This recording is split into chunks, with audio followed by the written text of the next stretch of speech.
Welcome once again to Inside Athletics, brought to you by the IAAF. I'm your host, Ato Bolden. We are at the National Training Center in Claremont, Florida. And seated next to me is the Olympic silver medalist ×2. He also has a gold medal with Jamaica in the relay, the second fastest man of all time at both 100 and 200 meters, Mr. Yohan Blake.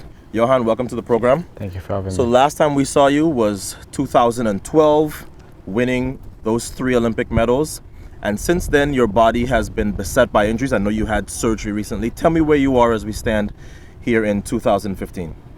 2015 started out pretty well for me. Training is going well. Yep. Not giving all in training, just basic right now. But as the season progresses, I think I will progress as well. I just focusing on getting healthy again. I'm not worried about getting back to the top because I can do that at any time because as you see, when we're not running fast times, it's really running apart from one man. So tell me, I know it's difficult being an athlete, having to sit on the sidelines. I saw you and your manager, QB Sagobin, watching Usain do his thing last year at the World Championships. Has the most painful part of this not been the injury and actually been having to watch everybody else run? Yeah, you love the sports and you're not out there. It really feels a way to watching from the stand when you know you can be out there winning a medal, because when you know you're that good. But I think the setback is for a greater comeback, and I think that's going to be good for me and also to rewrite history again. Now you train with arguably the best training group in the world. Tell me what it is like in a typical day when you guys start practice. Is there a lot of trash talking? Do you yourself and Usain and the other guys, Warren, get to run a lot by yourselves? Does coach put you together? What are the dynamics of that group? The dynamics is really good. We guys we have chemistry. We run a lot of jokes with each other. Mm-hmm. I would say I'm the most comic of all. More than Warren? A little more. Yeah, I probably Warren a little over me because sometimes. You love the kid stuff, but yes. Overall it's really good. Even if you say chip in sometime with his little antics, but we train really well together. In training, sometimes we stay at the back and don't try pass each other because if we try pass each other, it's going to be a race. But right. The coach don't really like that, so sometimes separate us. But overall, train with those guys, make you want to run faster. They push you every time, so you keep on getting faster. It's really good. So you're number 2 all time now at both 100 and 200. Because of your success, Olympic silver medalist now as well in the 200, because of your success in the 200, are you like Shelly Ann where you almost find yourself liking the 200 more, or is the 100 still the one you love? I find myself liking the 200 more because I have more speed, endurance, I'm stronger. Yes. And you can make mistake and come back in the race, but 100 there's a little room for error. But I'm liking the 200 more. I'm learning how to run it now, so I'm just working on that, and things will be looking good. Now, like most of the current Jamaican stars, you skipped accepting a scholarship to go to a foreign university, and you stayed at home. There are a lot of other countries now trying to duplicate what Jamaica is doing. What do you think is the most critical element for skipping the NCAA system and doing it straight out of high school like you did? To be honest with you, Ato, a lot of people from my time was really good, and when they leave and come into the college system, you understand? Yeah, not all of them is good education-wise, but they run their self-direct.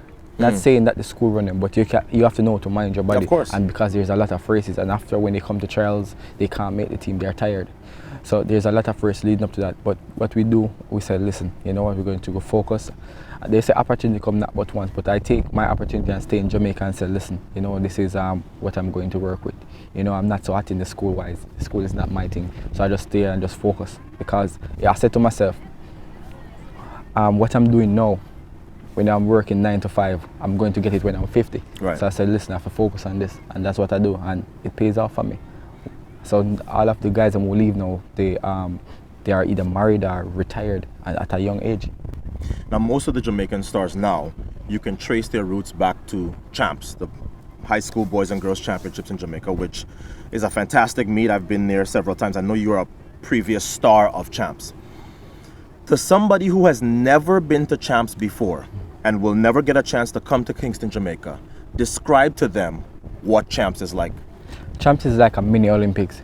That's where you have younger kids doing times that even with some of the guys them that is doing fourth and fifth, or sometimes even winning on the circuit, because last year they broke my record and they run 10-1, Right. and like two guys going 10-1 and so on, and you have the class 2 running even broke my record as well, doing faster times, you know. And this guy Brandon Taylor is just 15 and he's running 46.8. So they're doing ridiculous stuff, and even the Gibson relay that gone the other day, they are doing so well. And Champs coming up, I think there's a lot more records going to be broken because the genetics and the generation, they're getting faster. So let's look forward now to the 2016 Rio Olympic Games. You obviously train with Usain, and he's going to get, deservedly so, tons of attention because he will be going in there trying to do what nobody in Olympic history has ever done.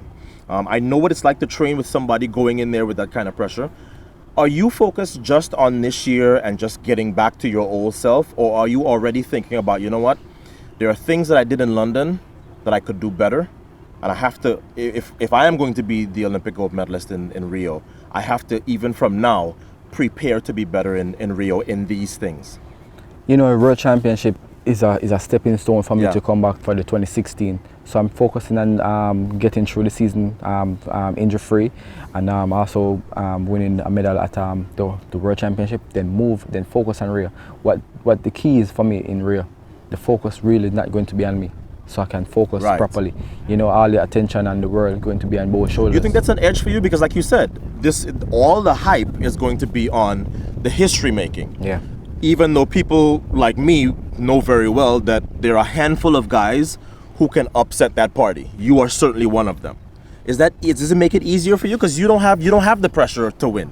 Yeah, it make it much easier for me, of course, you know, because going there with so much advantage, you know, a lot of people not thinking how Yohan can win this, and Right. he was coming back from that, so that's what's going to play on their mind. And meanwhile, you're saying you're going to be there and say, oh, okay, I got to do this extra thing, you know. Meanwhile, I'm there just light, and you know, and also the other competitors going to have that to feed off as well. So I think it's going to be epic, and I just can't wait.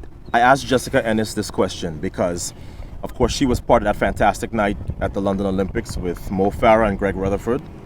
But Mo Farah and Greg Rutherford left the United Kingdom because they didn't like training in a place with the spotlight as bright as the United Kingdom.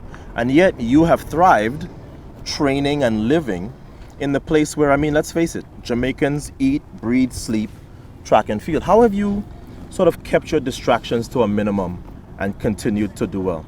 Yeah, well, I don't really go out. You don't go out? I don't really go out. I can't quote on my one and how much time I go out, because I'm a stay person. But anytime I go on the road, you know, people always, you know, say, yeah, I haven't seen you on the road and all that. But I think it's really good. But Jamaica people, that's how they say, they just make it pass by. Right. They don't really come, you know, like when you go overseas and the people, I'm glad to see it. It's like, you know, they know that we're home and say, you know, they're not really fun of all of that stuff.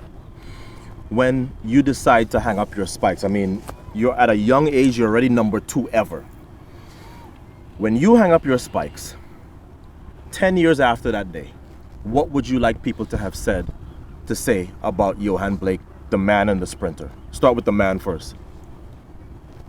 You don't take prisoners. All right. What about the sprinter, your career? It was Pretty much the same thing? Yeah, pretty much the same thing, but I would just want to, as a technique runner, you know, he's always focused and he works really hard, and when he come on the track, it's no nonsense mood. You know, it's always about competing against the best.